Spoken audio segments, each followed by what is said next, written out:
Najran থেকে ৬০ জন খ্রিস্টান পাদ্রী বিশ্বনবীর সাথে দেখা করতে এসেছিলেন। মদিনার বাজারে তারা দাঁড়িয়েছে। ইন দ্য মিন টাইম মসজিদে নববী থেকে আজান হচ্ছে। সুমধুর আজানের ধ্বনি শুনে তারা থমকে দাঁড়িয়েছে। বাজারে দেখতে লাগলো আজান হওয়ার সাথে সাথে ব্যবসায়ীরা দৌড় মসজিদে। স্বর্ণের দোকানদার স্বর্ণটর্ণ রাইখা নামাজে দৌড়। সুবহানাল্লাহ কইতে পারলেন না?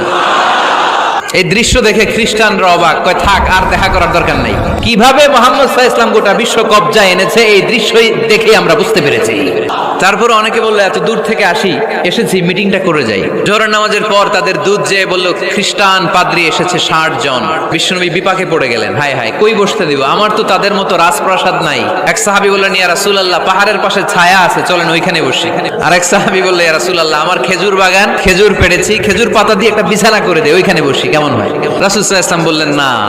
বলতে না বলতে ৬০ জন খ্রিস্টান পাদ্রী এসে হাজির। কি করবেন বিশ্বনবী? উপায় অন্তর না দেখে ৬০ জন খ্রিস্টানের জন্য বিশ্বনবী নিজ হাতে মসজিদে নববীর তালা খুলে দিয়ে মসজিদে ঢোকার ব্যবস্থা করে দিয়েছেন।